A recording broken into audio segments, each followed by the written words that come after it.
Mexico has approved 2 Chinese vaccines for use in its national inoculations program. Both the CanSino and Sinovac vaccines were approved late Wednesday, less than a week after Mexican authorities received the formal approval submissions from both companies. De la empresa china Sinovac. The Sinovac vaccine will arrive already bottled and it's produced in China, while the CanSino vaccine will arrive in components which will be assembled here in a production facility in Querétaro. Both vaccines have been approved for emergency use.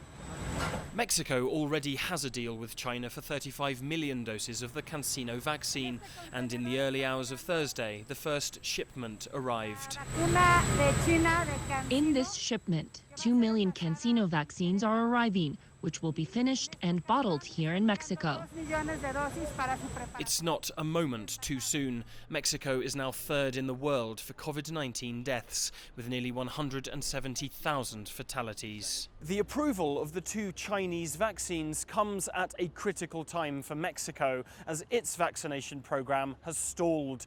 The country hasn't received any new shipments over the past 3 weeks, and with nearly 2 million confirmed cases and high rates of infection, getting its inoculation process started again is vital.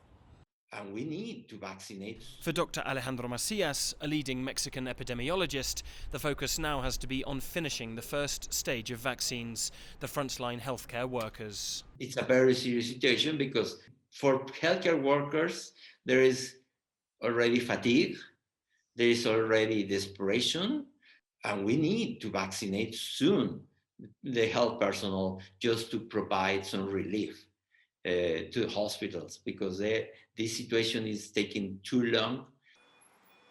15,000 Mexicans have already received the CanSino vaccine during trials for the drug conducted here.